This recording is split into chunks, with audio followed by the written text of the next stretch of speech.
And today we have Ajahn Brahmali joining us to talk about Buddhism and identity politics. So that's such an interesting topic. It's not something we always talk about in our Dharma talks, but it is very relevant for this day and age. We hear about it a lot, not just in our everyday life, in our politics, with people that we know, with people that I interact with. So how do these two things actually relate or with each other? Very, very interesting. So a bit before we get into it, a bit about Ajahn Brahmali. He's a friend of Metta Center. He has given talks at physically in Sydney before. But so I'm sure we all know Ajahn. But yeah, just a bit of a bio. Ajahn Brahmali was born in Norway in 1964. His interest in Buddhism and meditation started after a visit to Japan. After listening to the teachings of Ajahn Brahm, he decided to travel to Bodhiana Monastery located near Perth and has been there since 1994. He later received high ordination under Ajahn Brahm. Ajahn Brahmali's knowledge of the Pali language and the suttas is excellent. He completed the only full English translation of the Vinaya Pitaka monastic law. It is available on Sutta Central website and will be published as a book in the next few years as well. Bhikkhu Bodhi, who translated most of the Pali canon into English, called Ajahn Brahmali one of his major helpers for the recent translation of the numerical discourses of the Buddha. Ajahn Brahmali has also published a number of essays, including the book The Authenticity of the Early Buddhist Texts in collaboration with Bhante Sujato. Most of his publications are available online at bswa.org. So this, as always, will be an interactive session. Ajahn will start with a meditation and introduction to the topic, and then I will jump in to help facilitate a conversation. So if you have any questions, please feel free to pop them in the chat anytime, or unmute yourself. But if you don't feel comfortable to share with everyone, you could also send the questions anonymously to me. And this session will be recorded and uploaded to YouTube. Without further ado, over to you, Ajahn. Okay, thank you, Sophia. So let's get into some meditation. It's always nice to start with just chilling out a bit. So just a short meditation, make yourself nice and comfortable. And it's always nice to start with the body. The deep connection with the body and mind is such that if the body is at ease, then the mind also tends to be at ease. So just feel the body here and just relax and take plenty of time just to relax and just enjoy the present, just enjoy sitting there without having anything to do in the whole world.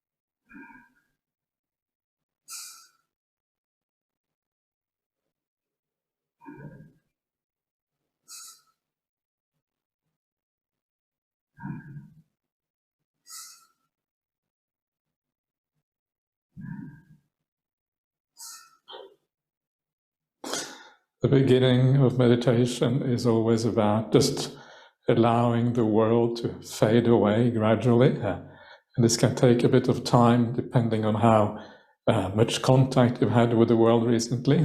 But take the time just to allow things to fade away gradually. And as you close your eyes and as you go inwards, you find the world becomes less interesting and it fades away. And you gradually move on to your inner world instead.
the most important part of meditation is not the meditation object.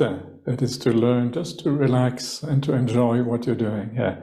If you can relax by just being without doing, and you can enjoy the peace and enjoy the solitude of going within, then the rest of the meditation takes care of itself. So just learn the basic things of enjoying and relaxing, and that's when the meditation starts to work.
Okay.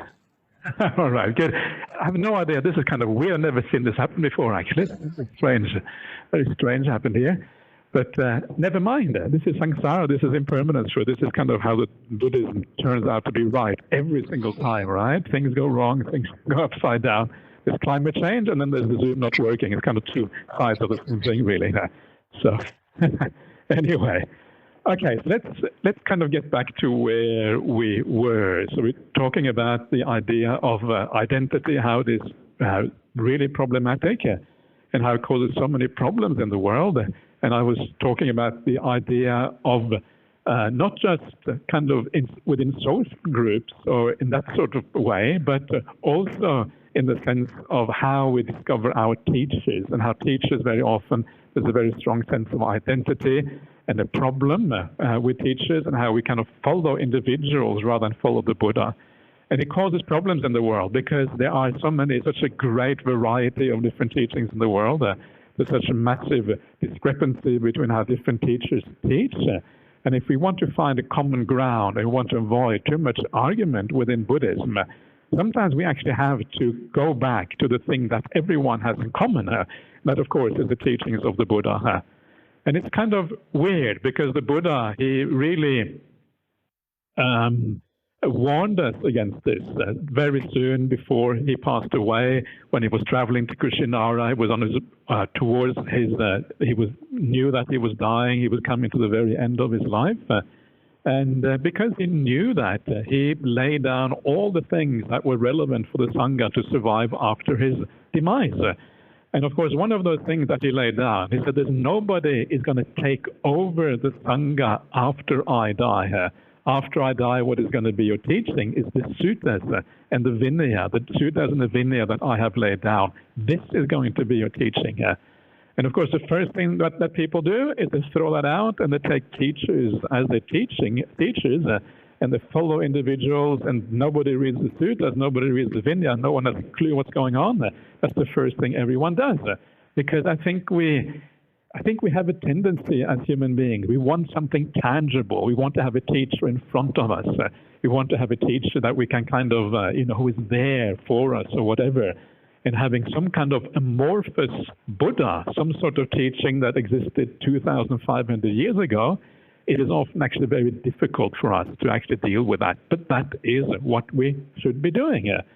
And I think that we probably would have a far more harmonious world, a far better world, a far better Buddhist world, if we were able to follow this particular advice from the Buddha, going back to those early teachings. And again, because identity, individuality will always cause conflicts, whereas the broader understanding of things will very often avoid the conflict and the disharmony in the world. And this is part of that, really. So we lost a little bit of time there, so I'm going to go straight to some of the solutions, some of the ways of thinking about the world that kind of can overcome the problem of identity and the problems that this brings out in terms of conflict and othering and all of these kind of things. And to me, one of the kind of most interesting things about life, especially from a Buddhist point of view, is how changeable it is, how much each one of us changes over a lifetime, how we go from having one identity to another one, how we're always moving from one set of circumstances to another set of circumstances. And this is a very important part of the Buddhist outlook. It matters enormously that we actually think about the world in these terms. And when that does, when we look at the changeability of our own psychology, of our identity, indeed, as we kind of move, we change our identity because our external circumstances change, our inner circumstances change. And the more we understand of that change in identity, the less we actually believe in identity itself. We see we're always moving around, moving from one set of circumstances to another one. Sometimes we change gender even in the modern world. Sometimes we go from rich and poor. Sometimes we go from intelligent to stupid. Sometimes we go the other way around. It's just also uncertain. We go from changing social positions, changing religions, changing almost anything in life. And once you start to realize the changeability within yourself and also outside, it starts to undermine this idea of identity. In fact, it does much more than that. It starts to enable you to connect with other people, because you start to see how you are always morphing into something else. It means you have more in common with people around you than very often you actually think. Yeah, you're changing from one person to another one. You have something in common with all of these kind of people. And this is very, very useful for our understanding of others, for our ability to have compassion in the world, to have sympathy for others, understanding their situations. you start to make contact with other people in a deep way. You start to take their place in a sense, and you make a human connection with people who may be very different from you. And of course, this idea of changeability, if we take into account another very important Buddhist teachings, it becomes even more powerful, even more important. And this, of course, is the idea of rebirth. So if we take rebirth into account, the idea of changeability takes on an entirely new dimension. It becomes far more pronounced. And suddenly, changeability becomes there's almost no limits anymore to how much we can change. Changing gender from one life to another one is quite common. Changing nationality, changing socio-economic status, changing race, changing almost everything will change, or can change, from one life to the next one. And from a very personal point of view, and this is something I usually like to talk about, because I often wonder, what was I in a past life? Why is it that I'm a Buddhist monk in this particular life? And if you look at my story, if you look at my early life, where I was born, the family I had, the friends I had, the society I grew up in, there's nothing in my kind of personal history that should suggest I should become a Buddhist monk. There's nothing there at all. I grew up in a cold place. There were no Buddhists around. I had no Buddhists in my family. There's absolutely no reason for me to become a Buddhist monk. And the more I have reflected on this, and the more I have kind of looked at some experiences that I've had in my life, the more convinced I am that I was very likely a Buddhist monastic also in a past life, probably a fairly recent past life. And if I was a Buddhist monastic in a past life, where would that have been? Well, most likely it would have to have been in Asia somewhere, right? So I straight away, if that is the case, then I would have been an Asian monastic in a very recent life. Not only was I quite likely an Asian monastic in a very recent life, I could very well also have been of a different gender. I could have been a nun, maybe, which is quite likely, because in some Buddhist Asian countries there's a large prominence of nuns. And so once I see myself in that way, and once I see that alternative person in myself, it makes me look at people who may seem different superficially to me in a completely different way. I start to see myself in that person. I start to make a personal connection with people who actually are very different, because I can feel, if I look deep inside of myself, I can feel that person actually being there within. And this is very powerful for reducing the idea of othering.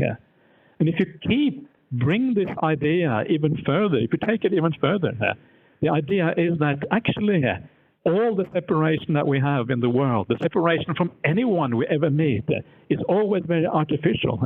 We need to remember we have been that kind of person in the past, whether it's someone who is psychologically ill, whether it's someone from any country, any place, any culture in this world, any kind of gender, whether you are gay or straight, you are a trans person, whatever it might be, all of those people are inside of us. We have been those people before. And what that means is that when you start to move about in the world, when you start to see people who may look very, very different from you. I was recently in the United States, and I saw a large number of people living on the street.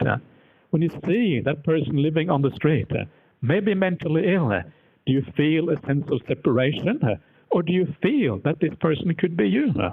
And the moment you know that this person is you, the moment you know that you have been there in the past, and unless you make a change to your life now and come out of this problem of existence, you will also be there in the future.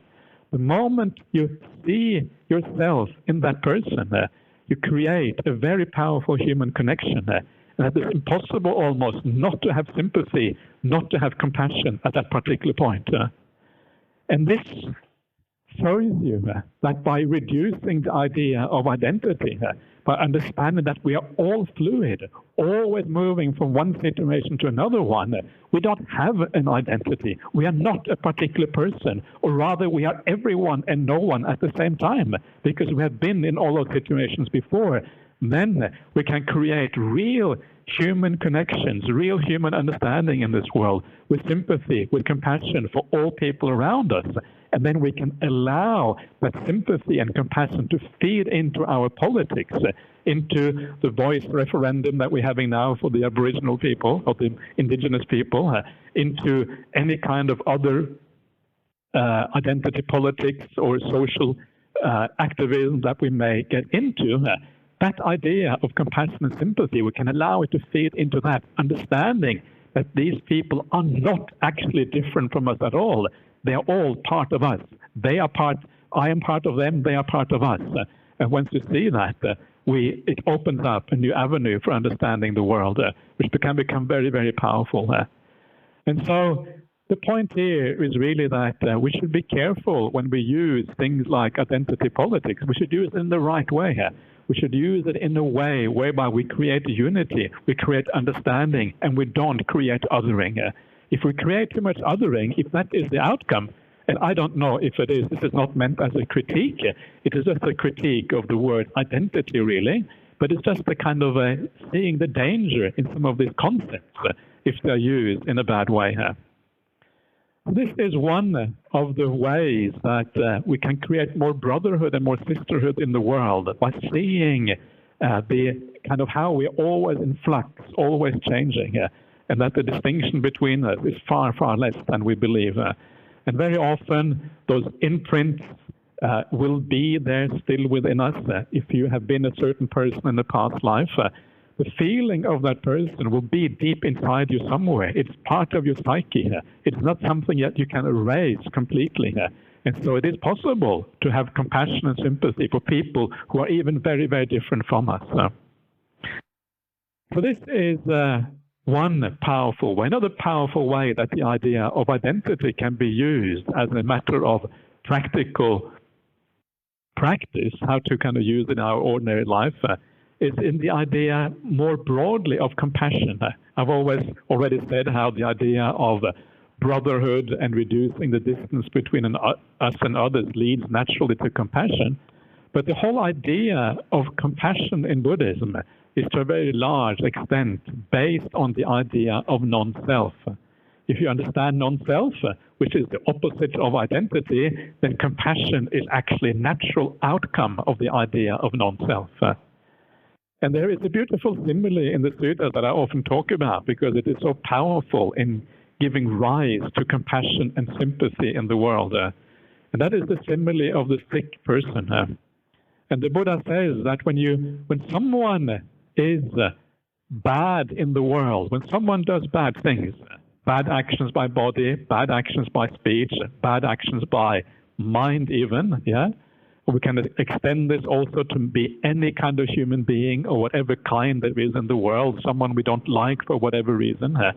Whatever the reason is, when we see someone who is difficult to like or difficult to accept for their conduct or whatever it might be, then we should regard that person as a sick person. It's such a beautiful idea, because the moment our natural reaction to people in the world who are difficult, who annoy us, who have bad qualities, is to have a sense of irritation and anger with that person, is to push them away because we find them problematic or whatever. But actually, no, that is the wrong way of thinking about them, because the kind of slight, tiny little bit of discomfort that you may have to live with because of another difficult person, that is really nothing. The real problem, actually, they are the one who have the real problem. They are the one who are acting in a way that is really problematic. They are creating really bad karma. They are destroying their own inner sense of happiness, their own inner sense of meaning, and making life miserable for themselves. And when you know that someone is acting in a way that is leading to their own misery, destroying their own future, thinking at the same time that they're doing something that actually leads to something positive, then the only natural response to that kind of person is to have compassion for them. They don't know what they're doing. They are blind. They're walking in darkness. They're hitting their head all the time without understanding why they're doing that.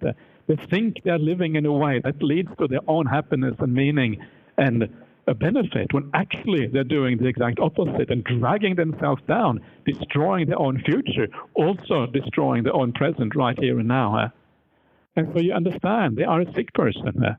Everyone in the world wants to be happy. And if anyone is living in a way that leads to their own unhappiness, it is only because they are severely deluded, severely, if you like, mentally ill in a certain way. And they have a real problem.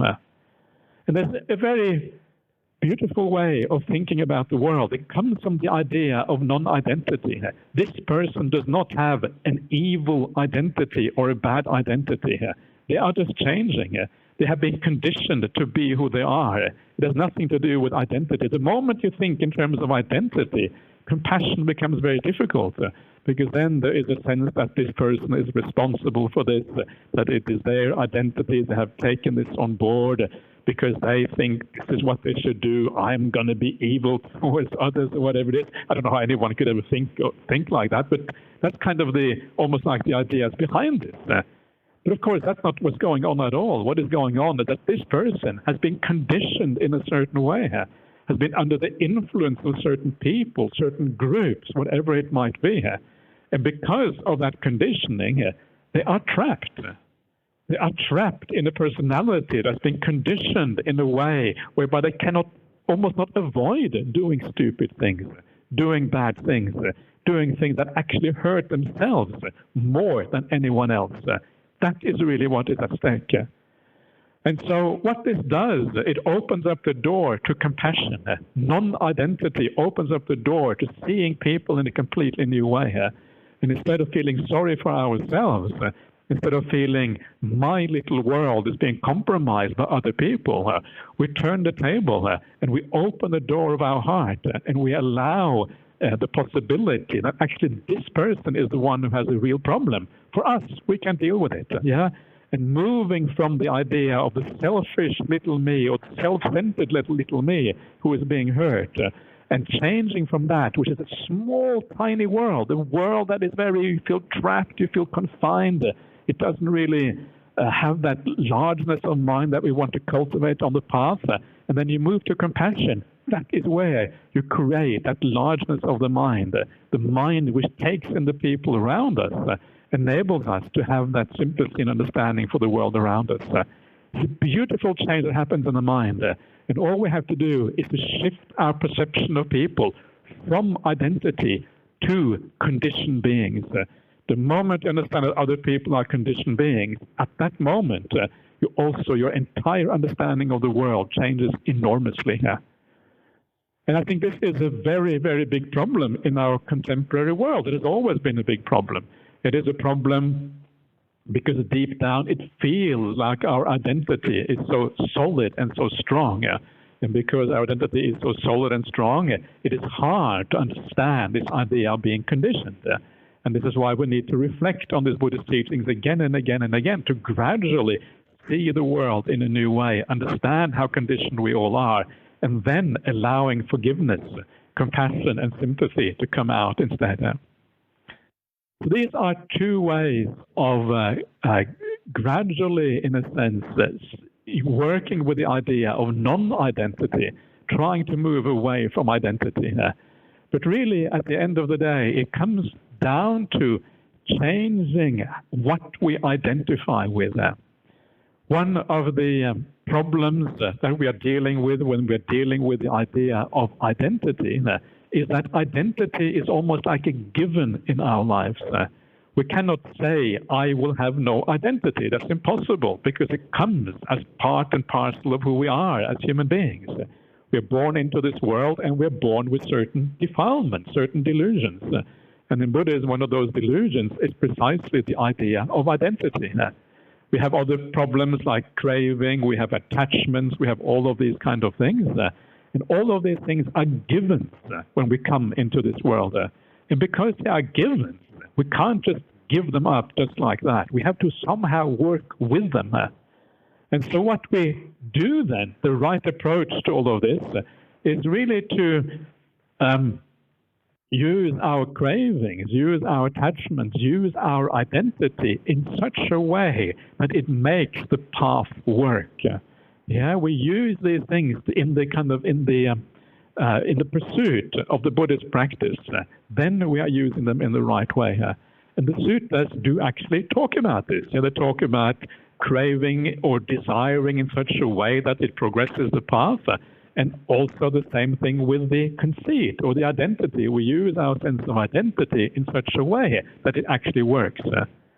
And now I'm coming back to where I started out this talk. I started out talking about Myanmar and how to solve the problem in Myanmar. And you will have noticed that I shifted the idea of identity from, instead of identifying as a group of people or as a particular individual, you identify instead with what kind of person you are, with your practice. You identify with being kind, with being caring, with being understanding, with being compassionate, with having metta, all of these kind of things. And once you identify with the qualities of the Dhamma itself, then you are using the sense of identity, using that to help you progress on the Buddhist path. You hold on to those ideas in a certain way. You hold on to the ideas of kindness in a certain way. You don't give up on these things. In fact, you start with identifying with these things. It is important to understand that the only way you're going to be able to practice this path properly is to actually hold on to these ideas to some extent. We have to hold on to certain things, but we have to choose things that are useful for the path. And these are things like ethics, morality, etc., etc. And then, as the path progresses, as you're having success with your how you're dealing with people in the world, with your compassion and kindness and all of these kind of things, you take another step. And the next step, of course, is your meditation practice. And as your meditation is successful, as you're having a little bit of peace in your meditation, you're finding some joy in your meditation, you're finding that this path really is coming together, then, of course, your identity starts to go into those states of meditation that you have. Maybe you're feeling a sense of love, of metta in your meditation. Maybe you're able to develop some karuna, some of the compassion we're talking about. And as these feelings are building up, and as these intentions are building up in your life, as you get building up a mind that is more pure, that is more happy and more joyful, has less defilements in it, gradually you start to identify with that. You cannot. It's impossible not to identify with these things, right? Actually, this is just a par for the course. It is going to happen whether you want to or not, because these are delightful things. And we all want to identify with delightful things. We all want to see ourselves as good human beings. We want to see the best aspect of ourselves. And deep meditation allows you access to the deeper aspects of yourself so that you can start to identify with this. So what this means, the kind of point I'm trying to make here, is that it is almost like a ladder of identity. We start up by giving up the lower kind of identity. I identify with my country, I identify with my gender, I identify with my education, I identify with all of these superficial kind of things. And you take one step up the ladder, identify at least with being kind, with being caring, with being virtuous, and these kind of things. And then, as you keep on practicing that virtue, you take one other step up the ladder. You start to identify with your meditation practice, with the beautiful states of mind that are attainable through that meditation practice. And then you want to take another step up the ladder. Now, one of the interesting things that is happening as you move up the ladder is that your identity is also loosening at the same time. When you have an ordinary identity in the world, it is often very coarse, it is very hard, it is a very strong kind of identity. But as you move up the ladder, it is as if the identity fades a little bit. It becomes a more soft, a more gentle kind of identity. It is gradually you can see that you're actually overcoming this idea of identity altogether. But then comes the last step on this path. And the last step of that path is then, of course, the insight that arises based on that deep meditation that you're having. And that is where finally you overcome identity once and for all. And you realize the whole idea of identity was a mistake in the first place. And that, of course, is the most beautiful experience that you can have as a human being, giving up your sense of identity once and for all. And once you have that, then, of course, never again will you identify as any particular being. One of the most wonderful things in the world that you will find is that if you find someone, if you find a teacher who is really spiritually attained, who has deep meditation, has deep insight, you will find that this person will treat you the same, pretty much regardless of who you are. Yeah, it's a beautiful thing to see. A person who has gone a long way on the path will treat you the same, whether you are male or female, whether you come from this country or that society or this society, whether you're handicapped or not. Even if you're mentally handicapped, they will treat you in the same way, with kindness and care, and do the right thing. And this is one of the hallmarks of someone who is really attained on the path, this idea of non-discrimination, non-identity. And this is what we're seeing towards the very end of the path. And so, just coming back to where I started out, I'm going to stop in a second now, but just coming back to where I started out, talking about the idea of identity politics. I think, generally speaking, identity politics is a wonderful thing as long as we use it for social progress, for social inclusivity, and we want to bring everyone on board, give everyone a fair chance, overcome the discriminations in our society. I think that is incredibly important. And I think all of that is very much aligned with the Buddhist ideas of morality and ethics. We should have that kind of social inclusivity. It actually matters enormously. But we should also be careful not to get into too much identity. If we silo people off into one silo and have other people into another silo, and we kind of get into the idea of othering, it's me against them, at that moment we risk losing the perception of compassion and understanding for each other. And down the track, according to people who understand the idea of conflict and violence in the world, the last thing we want to do is to have a sense of othering in the world. That sense of othering will lead to conflict and problems down the track. And that is precisely, I think, one of the very important things that we're trying to overcome in Buddhism. So, there you are. That is my little talk on, identity politics and Buddhism. Are you still there, Tina? Yes, I am still here. Is anyone there? Yes, we are. Yeah. And thank you so much. That was an excellent talk. Very, very wise in terms of what you said. And particularly when you said that when we are able to see that we are everyone and no one at the same time, we can be more compassionate and have more sympathy. I love that. I really, really do. So beautiful. Ajahn, I'm going to pass over to Sophia, who's going to facilitate the question and answer session. Okay, good. Thank you. Excellent. Thank you, Ajahn, and thank you, Tina. Yeah, I agree. That was a very wise talk. Never expected gender identity politics to turn into a talk about, how we start with clinging onto certain identities defined by society or the tangible cause things, and then moving on to identifying with the wholesome objects, and then moving eventually to be having no identity. Very interesting talk.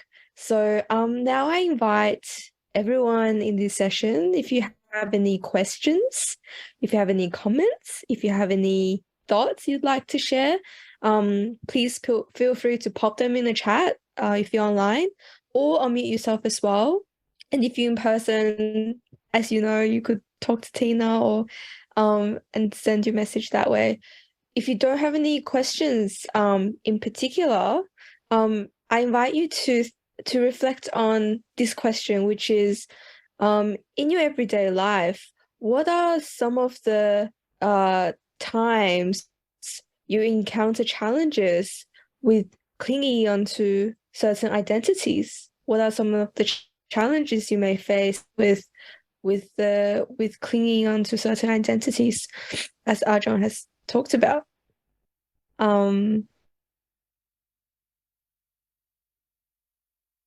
So yeah,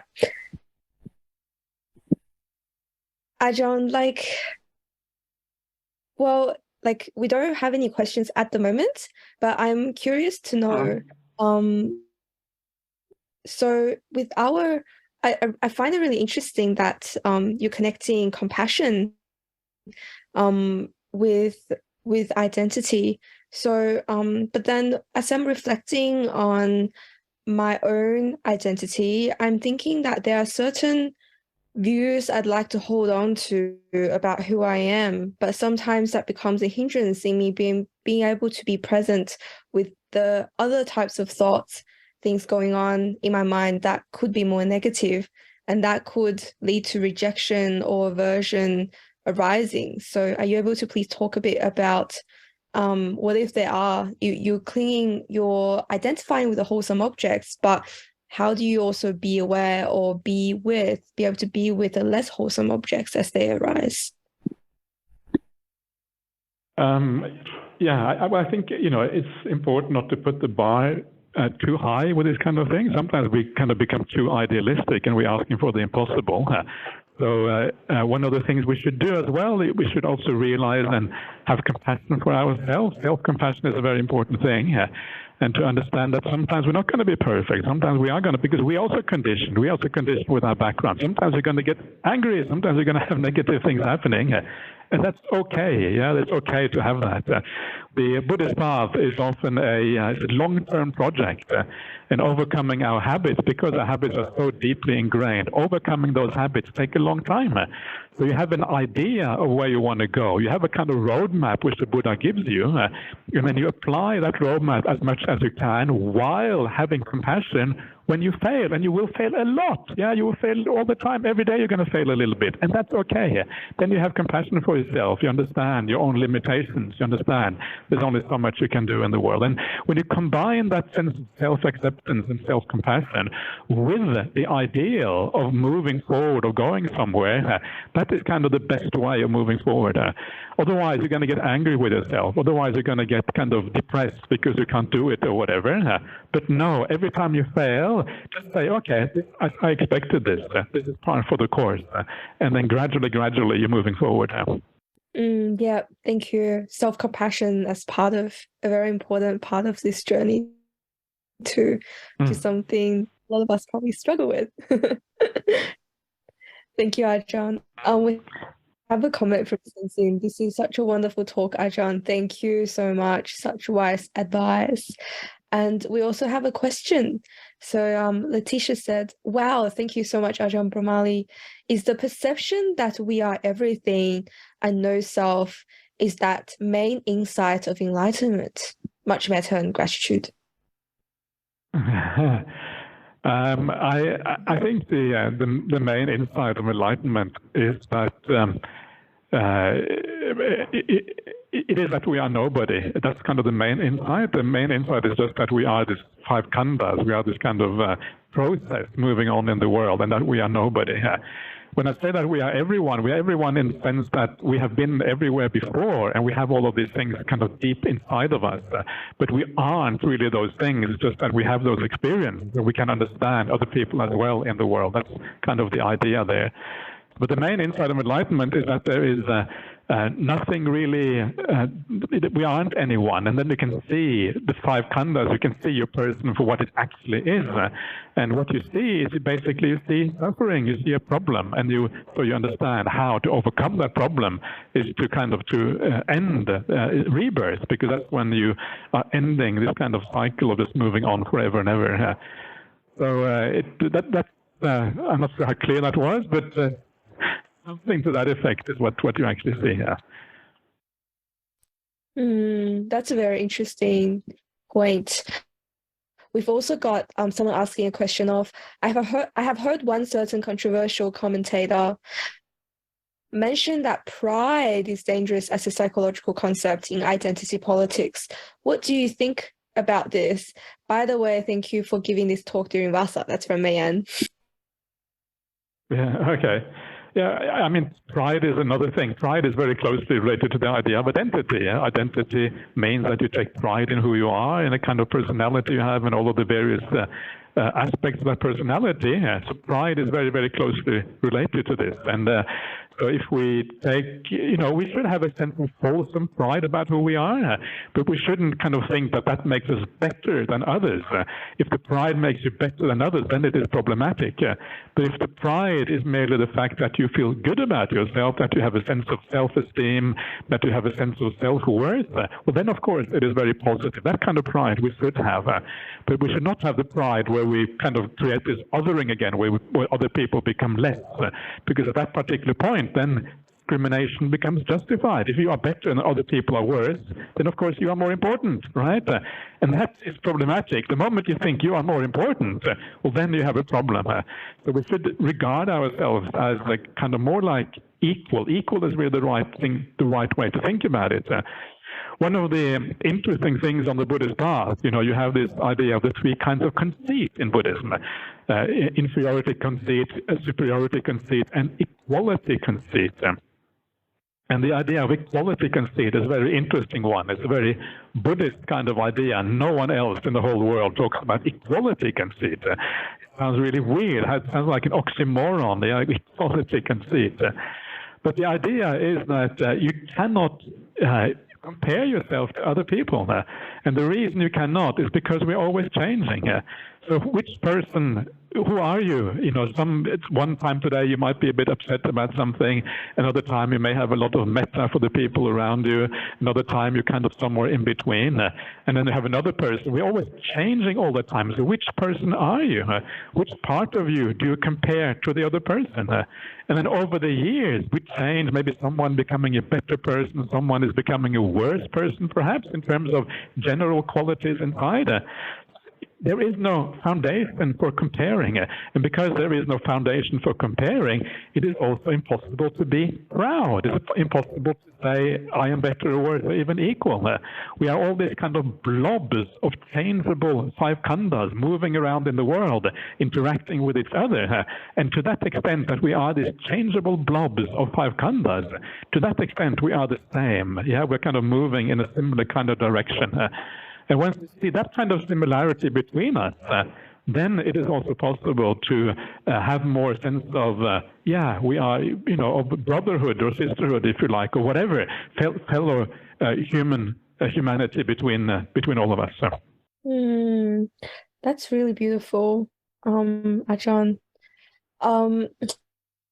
Reflecting on that, it's kind of like it's easier to be able to feel that or be present with this sameness when your mind is more balanced. However, when there's hindrances arising or when this, then it's more likely that you see the differences and you compare rather than be able to see ourselves as the blobs of five khandhas. Yeah, is that sort of, do you have any thoughts or views on that? Yeah, I always have some views. It's true. It is what you're saying is very right. Sometimes you feel your mind is in balance. Sometimes you feel that you are coming from a good place. And then it's kind of easy. Yeah, everything is easy. You are kind to everyone, no matter who they are, and there's no issues. But when the defilements are there, that is why you have to be very careful when there are defilements. That's why you have to have mindfulness. At the very least, you have to know that now there are defilements in your mind. You're upset about something or whatever. And so once you have that awareness that you have a defilement, well, then you know that you're going to be biased. You know you're going to do stupid things. So either you have to overcome that defilement using some kind of skillful technique, or if that is too difficult at that time, then sometimes you just have to avoid doing very much. Yeah, you have to not say too much, not do very much, because you know that what's going to come out of you might not be right. If you have to act despite the defilement, you just have to have as much mindfulness as you possibly can to avoid saying the wrong thing. Yeah. So this is really this kind of the ideal. Yeah. First of all, see if you can overcome the defilement, then avoid doing anything at that particular time because you know it's not a good idea to do things. And finally, have enough mindfulness. If none of the first two work, then have enough mindfulness to at least minimize the problem if you have to interact with others. Wow, That's very, very practical and useful advice. Thank you, Ajahn.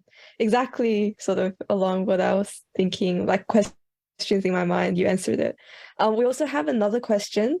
I've heard some people use the idea that from the Dharma viewpoint, we need to eventually let go of identity to deny the problems that disadvantaged groups have, i.e., blaming their identity for their problems. You touched on this issue, but perhaps you could say a little more about it.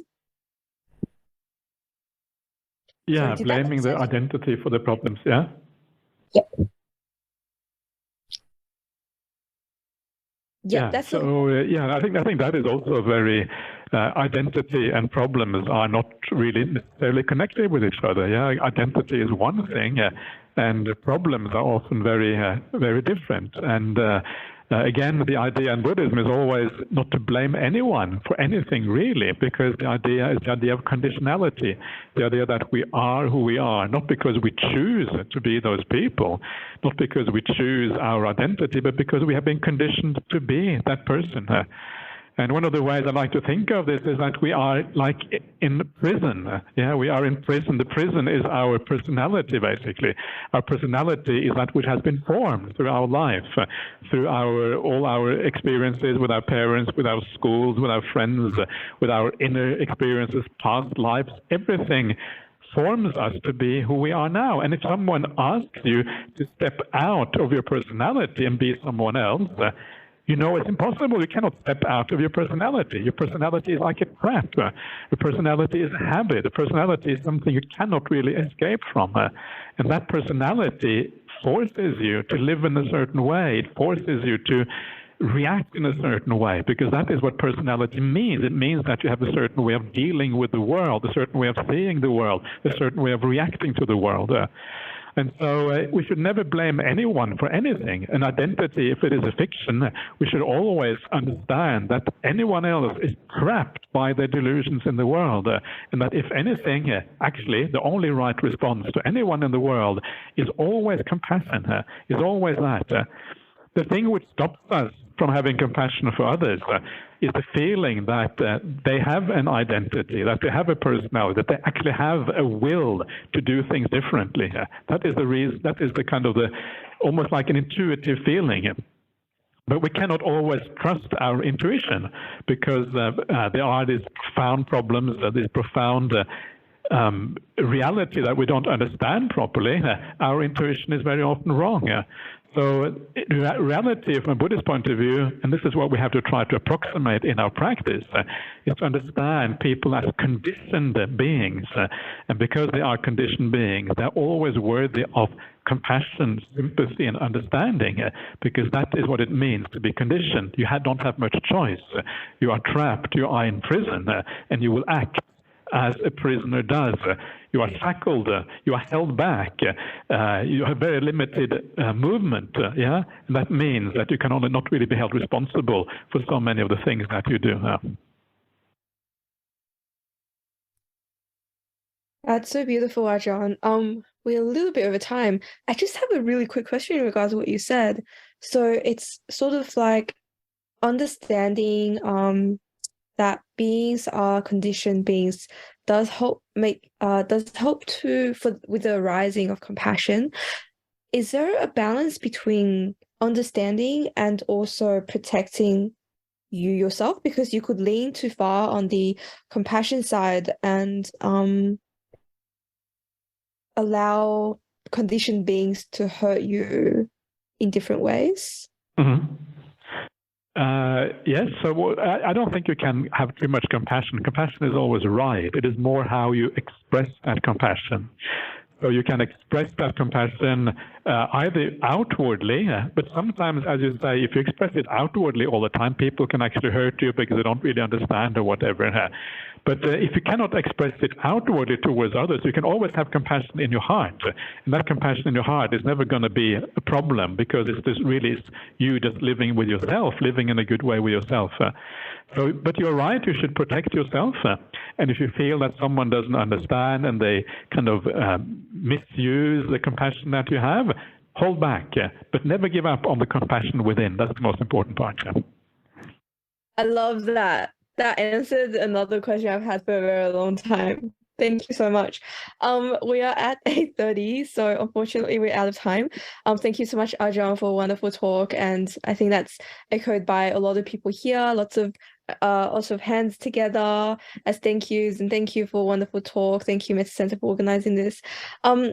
Yeah, like so many great takeaways. A really fresh perspective to look at the way we see ourselves and see others and see all beings, really. And yeah, really, really great talk. Thank you so much, Ajahn. Excellent. Okay, thank you so much from everyone, and very nice to see you all there. And look after yourselves. Yeah.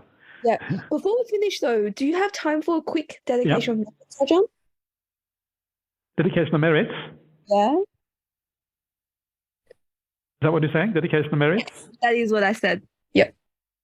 Okay, good. Okay, so we'll do the traditional dedication of merits, and this is the kind of typical Sri Lankan version. So I will just do the chanting, and if you want to, you can do whatever you like. But so here we go.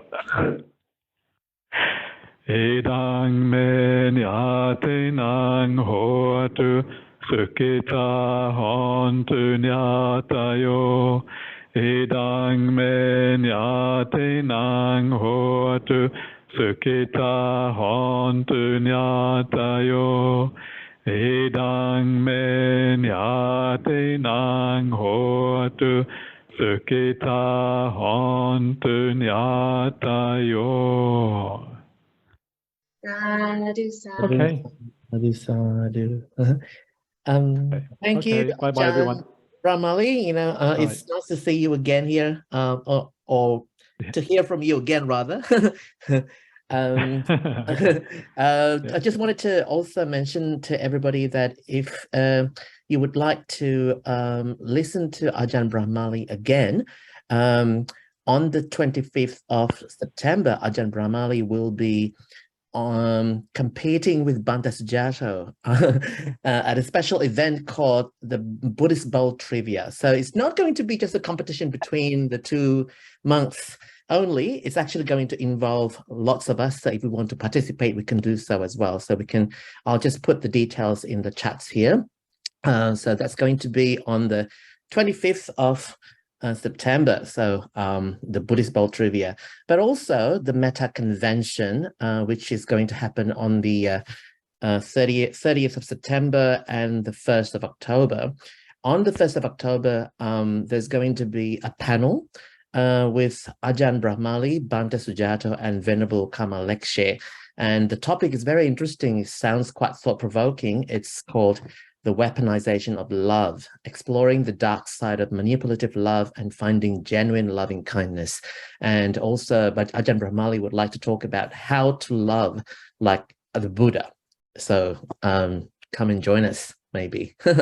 I've got all the information in the chat. So if you're interested, you can find all the details there. So looking forward to seeing you again, Ajahn Brahmali. Yeah. He says thank you. He's gone now. Okay. But thanks, Tenzin, for the promotion. In fact, the Metta Convention is the whole week. So the 25th of September until the 1st of October, and it's completely free. And you can join either online or in person. I recommend in person. The vibe is going to be amazing. All the people who will be coming and joining us for that week is going to be incredible. So if you are interested to participate, all of these events that we're organising are all on our website, as well as social media, Facebook, WhatsApp group. If you would like to support the work we do, then we would love to have you on board, whether you want to volunteer or offer a donation. We run 100% on donations and also on volunteers' power. So it will be great to have you on board and help us out. So Sophia, final announcements? Yeah, there we go in the chat. So next Wednesday, we have another session called A Bright Heart in Dark Days by Venerable Ayya Yeshe. So yeah, looking forward to seeing you again at 7 o'clock. sharp Sydney time. Next week is our last Wednesday night here at the Metta Centre. And then after that, we are going to scoot across to Western Sydney University. And that's part of our outreach to do more work for the student community there. So for those who are joining us in person, we would love to see you at the Western Sydney Uni. So next week, over here at Metta Centre. And then after that, we're going over to the uni. Interesting. So hope to see you. And for those who are joining us online, the same link, just use that and then you can connect to us that way. Great.